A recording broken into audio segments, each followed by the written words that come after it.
Hi guys, welcome to the Kids channel. I'm Lexi, and if you're new here, I make content about goal setting, budgeting, planning, all that kind of stuff, and I'm happy to have you here with me. So in today's video, I'm going to be talking about a topic which is how to stay on track in December despite all the celebrations, the new year coming up, etc. So if you've watched some of my videos, then you may have seen my 2025 goals video series, and the truth is that this series is kind of a lie. Not in the sense that the goals that I talked about in these videos are fake or lies, that's not at all the case, but the truth is I don't really set my yearly goals in January. I actually usually set them in September. I chose to make 2025 goals videos because I feel like that's a format that speaks to most people. The new year coming up, I thought that it was more fitting to share my 2025 goals than to share my goals up until September of next year. But the truth is that the time period where I set my goals is usually September. And that's for two main reasons. One, I'm French and September is the back to school month in France. And so every September has that same energy of, goals, starting something new, a new project, a new school year, etc. So there is that energy that's very much present, which it's also energy that's present in the New Year's. But I feel like the New Year, I've always had kind of an issue with New Year's Eve because it just doesn't make sense to me. Like, people set up these resolutions that are often very ambitious, but the last day of the year, they just party like crazy and go to bed super late. And so on the first day of the year, you're just kind of hungover and just trying to tired, and you're not going to start your goals realistically on the 1st of January. And so, I've always felt like it's kind of mixed vibe. I feel like January for me is kind of sometimes a month of an energy of disappointment a little bit. I feel like December, in the past, it used to kind of be the month where you kind of let things go because you have 2 weeks where you're kind of on holiday, you have a lot of celebrations, you're eating a lot, not necessarily healthy, you're with your family, so you don't necessarily have time to work out, do other things, etc. And so it's more a time to rest and celebrate and enjoy other people, which is totally fine and awesome, but it just doesn't scream, goals and productivity. And I feel like January, you often waste, you don't really start on the right foot usually.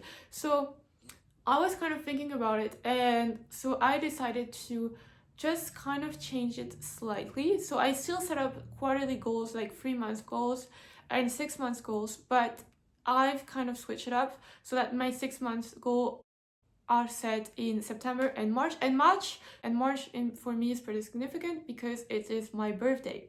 So for me, it makes a lot of sense to just have the start of my year be September. And then so my first quarter is September, October, November. And so end of November, I set new goals, which will carry me from December, January, and February. And I feel like for me, that helps me stay on track a lot more in December because I don't have to, on top of everything else, like Christmas, celebrations, all of that, I don't have to set my goals for the new year because I already have set my yearly goals, but also I've set my quarterly goals. So I'm just I already know where I'm going, so I have to set my January goals, but it's very easy. And so so the fact that there's already some momentum and I just already know the next step means that for me, I'm much more likely to stick through it and have December be productive, January be productive, while, also, of course, enjoying those months. But for me, it makes a lot more sense. And so then it's November, January, February. And then in February, I set my goals for March, April, May, and in May I set my goals for the summer, which also makes sense because in France you basically have 2 months of holiday from June to September.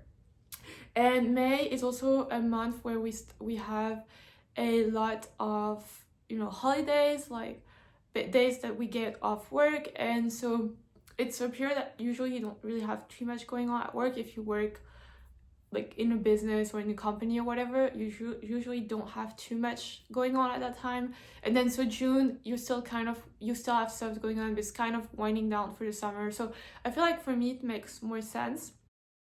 And so yeah, it's not entirely based on the seasons, because, well, I mean, obviously, if you're setting your goals at the end of December, and then to the end of March, then obviously you kind of encompass the whole winter season, then the whole spring season. So my schedule is off by like a month from the actual seasons, but to me that matters less than just being able to make everything work. And this division makes just a ton more sense for me in my life, but just because it works for me might not work for you. But I feel like it's just food for thought that maybe a better way to navigate like December and January might be to, even if you don't set like your yearly goals in September, then you may want to look into just setting your goals for both December and January at the same time at the end of November, so that you don't have to worry about doing that at the end of December, which is just such a busy season.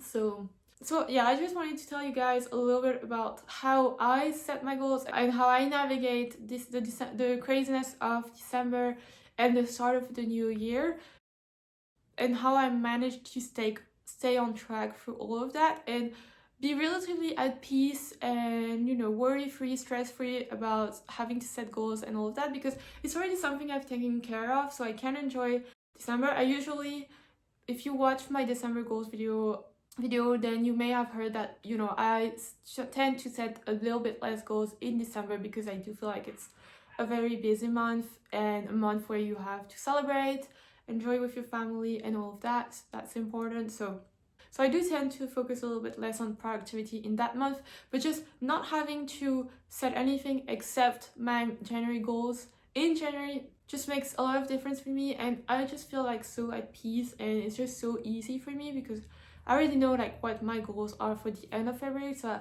it's easier for me to set my goals for January based on that. I don't have to think about my whole life plan in order to do that. So yeah, that is it for this video. I hope that you guys enjoyed it, found it useful. I'd be interested to hear what your thoughts are on December, the new year, setting goals for the new year's, all of that. And with that said, I will see you guys in my next video. Bye!